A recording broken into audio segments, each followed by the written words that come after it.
सनातन धर्म की बात करते हैं तो कई सारे शास्त्र हमें दिए गए हैं, इसकी वजह क्या है? आपको प्लानिंग के लिए ज्योतिष शास्त्र दिया, अगर कोई बीमारी न आए इसलिए आपको योग दिया, योग का शास्त्र दिया। फिर भी अगर कोई बीमारी आ जाती है तो आपको आयुर्वेद दिया है। तो इसी तरह से पहली तारीख से 31 तारीख को जोड़ने के लिए आपको वास्तु शास्त्र दिया है।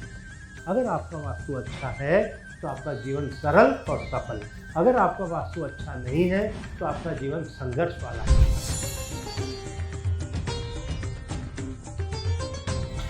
ओम वास्तु पुरुषाय नमो नमः। नमस्कार, आपका स्वागत है। आप देख रहे हैं गुजरात फर्स्ट। मैं हूं अमिता। आज हम आए हैं संस्कार नगरी बड़ोदरा में, जहां पे हमारे मेहमान हैं एक फेमस वास्तु कंसल्टेंट महेश ज्ञानी जी। इनका परिचय देने के लिए शब्द कम पड़ जाए, क्योंकि 25 सालों से ये सारे जो भी लोग इनके पास आते हैं उनको वास्तु के सारे दोष दूर करके उनकी ज़िंदगियाँ खुशहाल बना रहे हैं। इतना ही नहीं, 2004 से उन्होंने मीडिया के सामने आकर वास्तु का प्रचार किया है, लोगों को दिखाया है वास्तु क्या है। महेश जी, आपका स्वागत है। नमस्कार। ज्ञानी जी, सबसे पहले तो सवाल ये आता है, हम सिर्फ वास्तु की बात कर रहे हैं, लेकिन ये भी है कि जब हम सनातन धर्म की बात करते हैं तो कई सारे शास्त्र हमें दिए गए हैं। फिर वो ज्योतिष हो, अंक शास्त्र हो, वास्तु शास्त्र हो, आयुर्वेद हो, तंत्र मंत्र यंत्र विद्या हो, तो इतने सारे वास्तु, इतना सारा ज्ञान देने की पीछे वजह क्या है? अमिता जी, हमें देवों ने बहुत सारे शास्त्र दिए। तो समझो कि एक एग्जाम्पल है कि हमें योगा का शास्त्र दिया है। योगा का शास्त्र हमें इसलिए दिया है ताकि हम योगा करें। अनेक प्रकार के योगा हैं, पर जो फिज़िकल योगा है वो करें ताकि हम दुरुस्त रहें, हमारी हेल्थ अच्छी रहे। पर किसी वजह से आपको हेल्थ की आपकी हेल्थ ख़राब हो जाती है, तो आपको आयुर्वेद दे दिया। आपको कहा गया कि भाई आप आयुर्वेद की जो दवाइयाँ हैं वो लेकर के भी आप दुरुस्त रह सकते हैं। 2 शास्त्र आपको दे दिए। अंक शास्त्र दिया, क्योंकि बहुत सारे हिसाब किताब करने के लिए आपको अंक शास्त्र भी दिया है। अब आपको ज्योतिष शास्त्र दे दिया। जैसे ज्योतिष का जो शास्त्र दिया है वो आपको बताने के लिए दिया है कि आप किस तरह की प्लानिंग करेंगे। आपको ये पता होना चाहिए कि आपकी कुंडली A ग्रेड है, B ग्रेड है या C ग्रेड है। B है तो B+ है, B है या B- है, C+, C, A A+, A-। तो एक आपको पता चल गया कि मेरी कुंडली B+ है समझो, तो आप अपने सपने जो हैं वो उस तरह से जोड़ना शुरू कर दो। ठीक है। अगर आपकी कुंडली समझो C है और आप A++ के सपने देख रहे हैं तो आप कहीं ना कहीं अपने आप को सफोकेट करोगे, तो वो उसकी कोई आवश्यकता नहीं है। तो आपको ये समझ में आना चाहिए कि मेरी कुंडली इस प्रकार की है और मैं इतने तक ही ऊपर जा सकता हूँ, उससे ऊपर नहीं जा सकता। ठीक है। ज्योतिष शास्त्र इसलिए दिया कि आपको ये पता होना चाहिए पहले से ही, ताकि आप प्लानिंग कर सकें कि आपकी मैरिज लव मैरिज है या अरेंज मैरिज है, आपकी बीवी सुंदर होगी या नहीं होगी, आपको बच्चे कितने होंगे, आप नौकरी करेंगे या आप बिजनेस करेंगे, आपके लिए दिशा कौन सी अच्छी है, आपकी राशियाँ, मित्र भाव की राशियाँ कौन सी है, शत्रु भाव की राशियाँ कौन सी है, किन से आप दोस्ती बनाएं, किन से आप दूर रहें। तो ये सब प्लानिंग के विषय है। तो आपको ज्योतिष शास्त्र दिया गया, लेकिन 1 तारीख से 31 तारीख को जोड़ना है। आपको जीवन जीना है ना। आपको पहली तारीख से 31 तारीख जोड़ने के लिए आपको क्या चाहिए?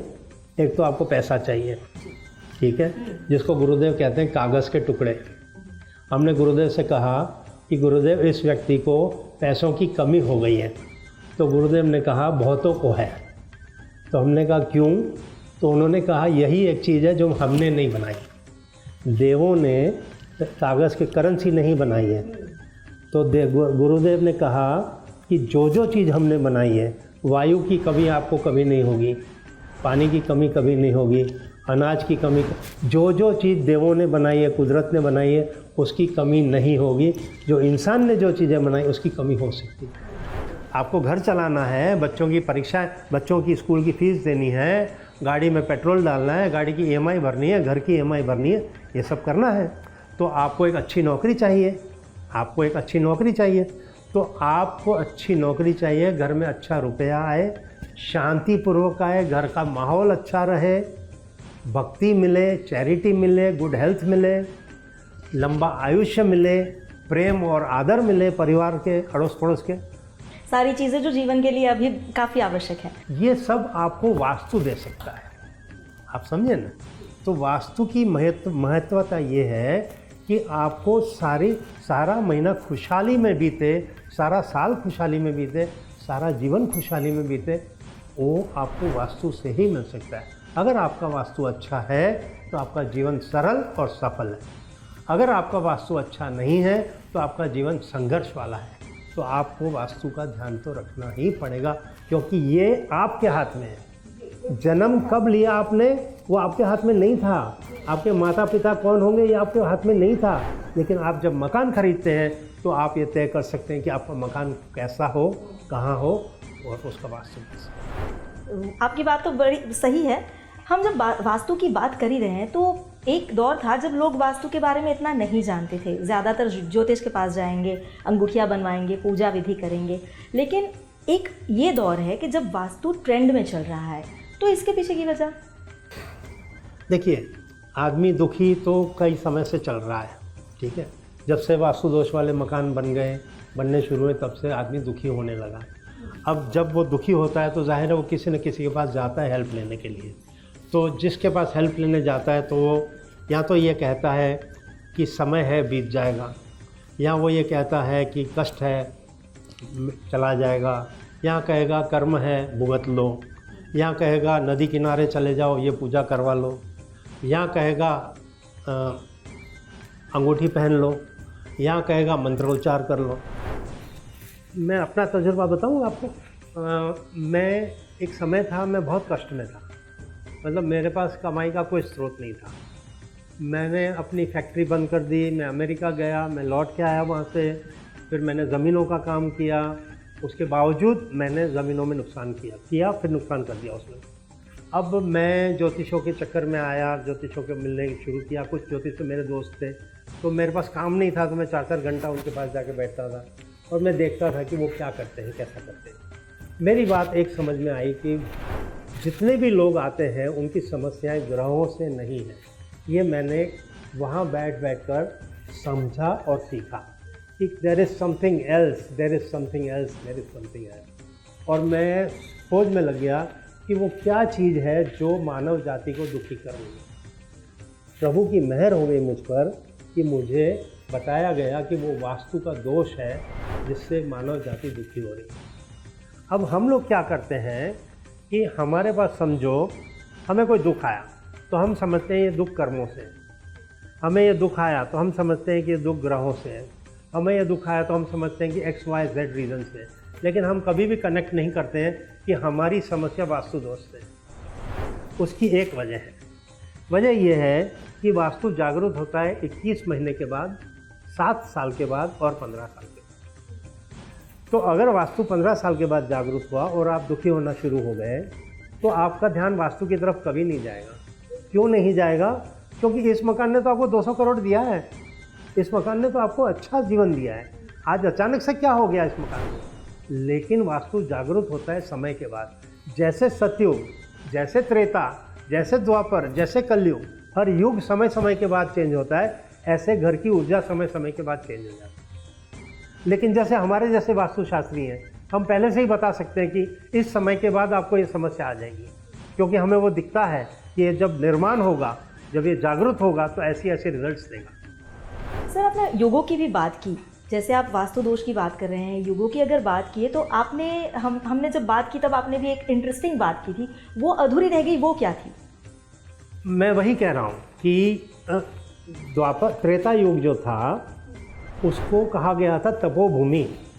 त्रेता युग में हमारी जो भूमि है उसको कहा गया था तपोभूमि, क्योंकि रावण ने शिव बाबा की भक्ति की थी, हनुमान जी ने राम जी भगवान की भक्ति की, विभीषण ने राम जी भगवान की, कुबेर भगवान ने शिव भगवान की, इसने इसकी भक्ति की, उसने उसकी भक्ति की।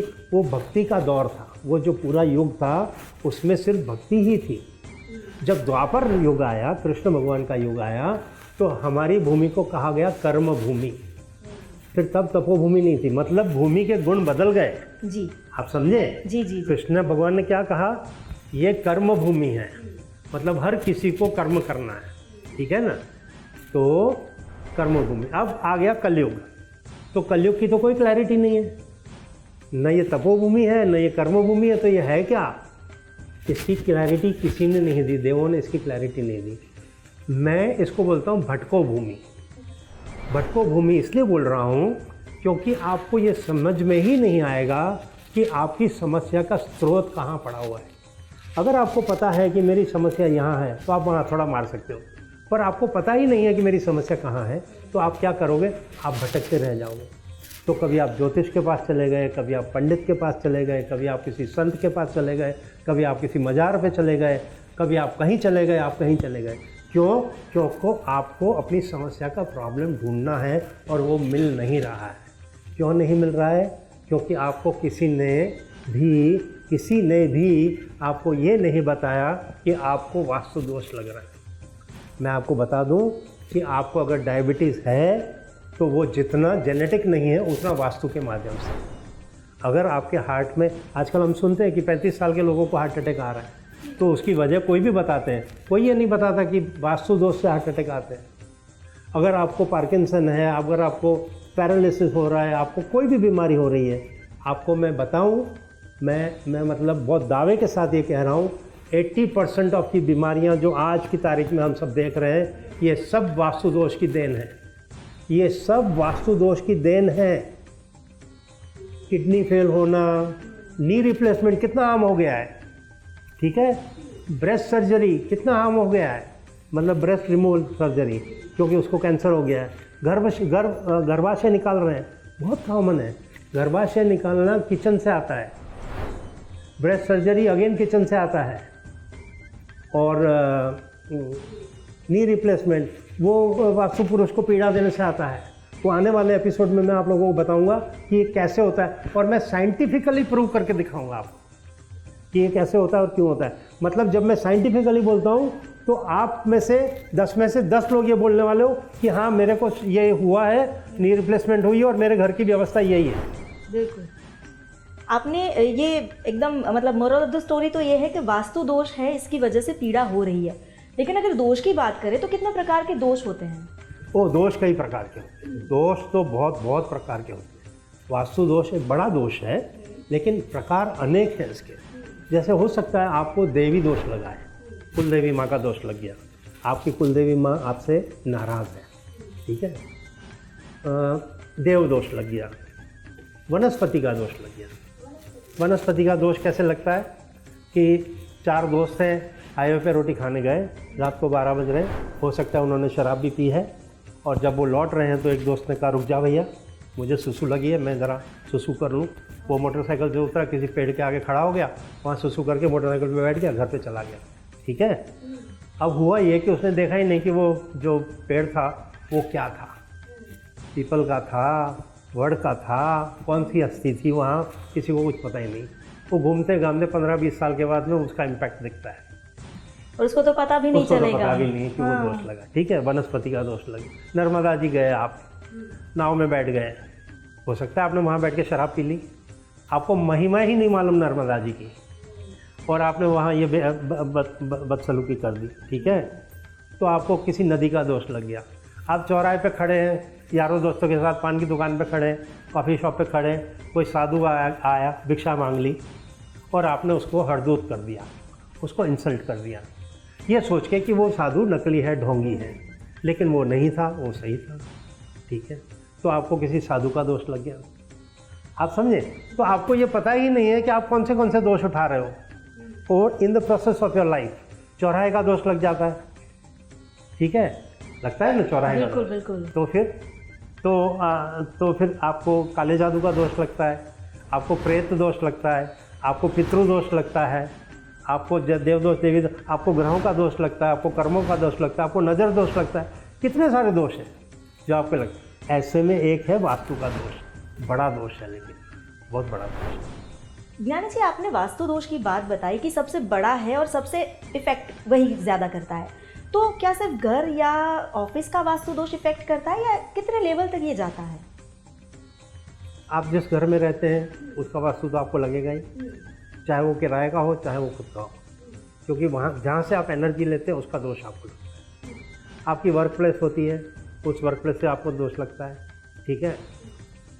फिर जैसे मैं हिंदुस्तान में पैदा हुआ, हम सब हिंदुस्तान में पैदा हुए, अब हिंदुस्तान का अपना एक वास्तु है, ठीक है। तो ये वास्तु थोड़ा बिगड़ा हुआ है। अमेरिका का वास्तु अच्छा है, तो अमेरिका का वास्तु अच्छा है तो वहाँ की मैनेजमेंट अच्छी है, गवर्नमेंट अच्छी है, करप्शन नहीं है, तो वहाँ लोग सुखी हैं, वहाँ का गरीब आदमी भी कार चलाता है, वहाँ का गरीब आदमी भी बहुत सारी चीज़ें आसानी से अफोर्ड कर लेता है। यहाँ का गरीब आदमी फुटपाथ पर सोता है, मिट्टी में सोता है कि नहीं? क्यों? क्योंकि हमारा देश गरीब है। गरीब क्यों है? क्योंकि हिंदुस्तान का वास्तु अच्छा नहीं है। आप समझे? फिर कुछ स्टेट ऐसे हैं कि जिनका वास्तु थोड़ा बहुत अच्छा है, तो वो फिर अच्छा परफॉर्म करते हैं। कुछ स्टेट ऐसे हैं जिनका वास्तु बहुत ज़्यादा ख़राब है, जैसे यूपी का वास्तु बहुत ज़्यादा ख़राब है, तो यूपी आप देखेंगे कि हमेशा संघर्ष में रहता है, हमेशा संघर्ष में रहता है। पैसों की तकलीफ ज़्यादातर लोगों को वहाँ है। तो देखने वाली बात ऐसी है कि आप किस स्टेट में रह रहे हो, किस कंट्री में जन्म लेते हो, और जिसकी वजह से आपको उस नाव का एक हिस्सा बनना पड़ता है, क्योंकि आप उस नाव में तैरते हो जो नाव थोड़ी सी टूटी फूटी है। आपने स्टेट की भी बात की, तो ऑब्वियसली मुझे तो गुजरात ही सबसे पहले याद आता है। गुजरात का वास्तु क्या कहता है, हमें कितना इफ़ेक्ट करता है? क्योंकि मेरा ये एक तारण है कि अगर हम इतिहास देखें तो क्रांति की शुरुआत गुजरात से ही हुई है। सभी क्रांति की शुरुआत गुजरात से हुई है। मोस्ट ऑफ द क्रांति जो है ये शनि प्रधान है। वेस्ट में शनिदेव बैठे हैं, और शनिदेव जो है वो नीति और नियम के बहुत बड़े कारक हैं। उनको हर चीज़ नीति और नियम से चाहिए, और शनि जो है वो भक्ति के भी बहुत बड़े कारक हैं। अगर आप बहुत गौर करोगे तो परशुराम भगवान ने दुर्गुनी क्षत्रिय जो थे उनके साथ जितनी भी जंगें लड़ी वो गुजरात में लड़ी। अगर आप गौर करेंगे तो कृष्ण भगवान ने कौरवों के साथ जंग करनी है या नहीं करनी है, ये डिसीशन पेंडिंग रखा था कि मैं द्वारका जाके बताऊंगा कि जंग लड़ेंगे या नहीं लड़ेंगे। तो वो गुजरात की शनिदेव की भूमि आए, और यहाँ से फिर उन्होंने कॉल लिया कि नहीं, जंग तो लड़ेंगे, अन्याय के साथ लड़ना तो पड़ेगा ही, तो कौरवों के साथ फाइट तो करेंगे ही करेंगे। अगर आप एंटी रिजर्वेशन रैली वो यहाँ से शुरू हुई थी, है ना, और quit India movement Gandhi ji वो यहीं से शुरू हुई, ठीक है। और फिलहाल नरेंद्र मोदी और अमित शाह वो भी यहीं के हैं, वो भी एक क्रांति लेकर आए हैं कि दुनिया हिंदुस्तान को किस तरह से चलाना है, वो एक क्रांति का बहुत बड़ा हिस्सा है। मतलब आज़ाद तो हम बेशक कई सालों पहले हो गए थे, पर ऐसे देखा जाए तो आज़ाद रियल टाइम्स में नहीं हुए थे। इतना बड़ा देश है, इतना बड़ा देश है, इतना बड़ा देश है, और हमें 100 करोड़ लोगों को, यहाँ तब जितने भी थे 100 करोड़ लोगों को, हमें एक नेता नहीं मिला कि हमें एक परदेशी को फिर एक बार बिठाना पड़ा कि आप हमारी कमान चलाइए। अभी मान बड़ी मुश्किल से तो हमने परदेशियों से पीछा छुड़ाया था, और आखिरकार वापस परदेशियों के हाथ में देश चला गया। आप सोचो ये ऊर्जाएं कितनी स्ट्रांग है। हमारे देश की जो ऊर्जाएं हैं, नेगेटिव ऊर्जाएं, वो बहुत स्ट्रांग है। मतलब वाकई में आपको शनि प्रधान व्यक्ति चाहिए जो इस ऊर्जा को बैलेंस भी कर सके, उसको पॉजिटिव भी कर सके। आपने ये जो नेगेटिव ऊर्जा की बात की है, या इंडिया का वास्तु जो काफ़ी हद तक हमें गरीबी से ऊपर उठने से रोक रहा है शायद, तो इसके कुछ एग्जाम्पल भी होंगे? देखो ऐसा है ना कि क्योंकि हमारे हिंदुस्तान का वास्तु ठीक नहीं है, तो हमारा जो पार्लियामेंट हाउस है, सुप्रीम कोर्ट है, पार्लियामेंट है, इसके वास्तु ठीक नहीं है। तो जब मैक्रो लेवल पे वास्तु ठीक नहीं होंगे तो वो ऊर्जाएं डाउन द लाइन फॉलो करती है, तो माइक्रो लेवल के वास्तु ठीक नहीं है। अब आपको पता नहीं होगा कि जो सबसे खराब और सबसे संघर्ष वाला जो द्वार होता है वो साउथ वेस्ट का होता है, नैऋत्य कोण होता है। दिल्ली पुलिस भवन का द्वार साउथ वेस्ट है। अब आप सोचो कि दिल्ली पुलिस में इतने काबिल ऑफिसर हैं कि बात ही मत पूछो, ठीक है, लेकिन उसका जो द्वार है वो साउथ वेस्ट का है। दिल्ली पुलिस को बहुत संघर्ष आता है, बहुत संघर्ष आता है। ये तो कृपा हो गई कि अभी दिल्ली पुलिस जो है वो अच्छा परफॉर्म कर रही है, क्योंकि ऊपर मैनेजमेंट अच्छी आ गई है। आप समझे ना, एक पॉलिटिकल स्टेटमेंट है जो मुझे नहीं देना चाहिए, पर वास्तु के दायरे में मैं दे रहा हूँ और मुझे कोई ऐतराज़ भी नहीं है। हमारे बड़ौदा की जो पुलिस भवन है, मेन पुलिस भवन है, उसकी साउथ वेस्ट की एंट्री है। अब डाउन द लाइन बड़ौदा की ज़्यादातर पुलिस चौकियाँ जो हैं वो साउथ वेस्ट की है। लेकिन मैं आपको एक मैक्रो लेवल की बात बता दूँ, हिंदुस्तान की आप कितनी भी गवर्नमेंट ऑफिसेज देख लेना, 90% गवर्नमेंट ऑफिसेज वेस्ट फेसिंग होगी, साउथ फेसिंग होगी, ईस्ट और नॉर्थ फेसिंग आपको नहीं दिखेगी। ईस्ट और नॉर्थ अच्छी दिशाएं मानी जाती हैं, शुभ दिशाएं मानी जाती हैं। दक्षिण और पश्चिम अशुभ दिशाएं मानी जाती हैं। आपको पता चलेगा, आप सरप्राइज हो जाओगे ये देख के कि हिंदुस्तान की गवर्नमेंट ऑफिसेज जो हैं वो साउथ और वेस्ट की दिशा की 90% है, सिर्फ 10% दूसरी दिशा की होंगी। और ये जो इफेक्ट होती है वो मतलब फिर नेचुरली गवर्नमेंट की जो परफॉर्मेंसेज हैं, उस डिपार्टमेंट की, उस ऑफिस की जो परफॉर्मेंस है उसको हिट करती है। जी बिल्कुल।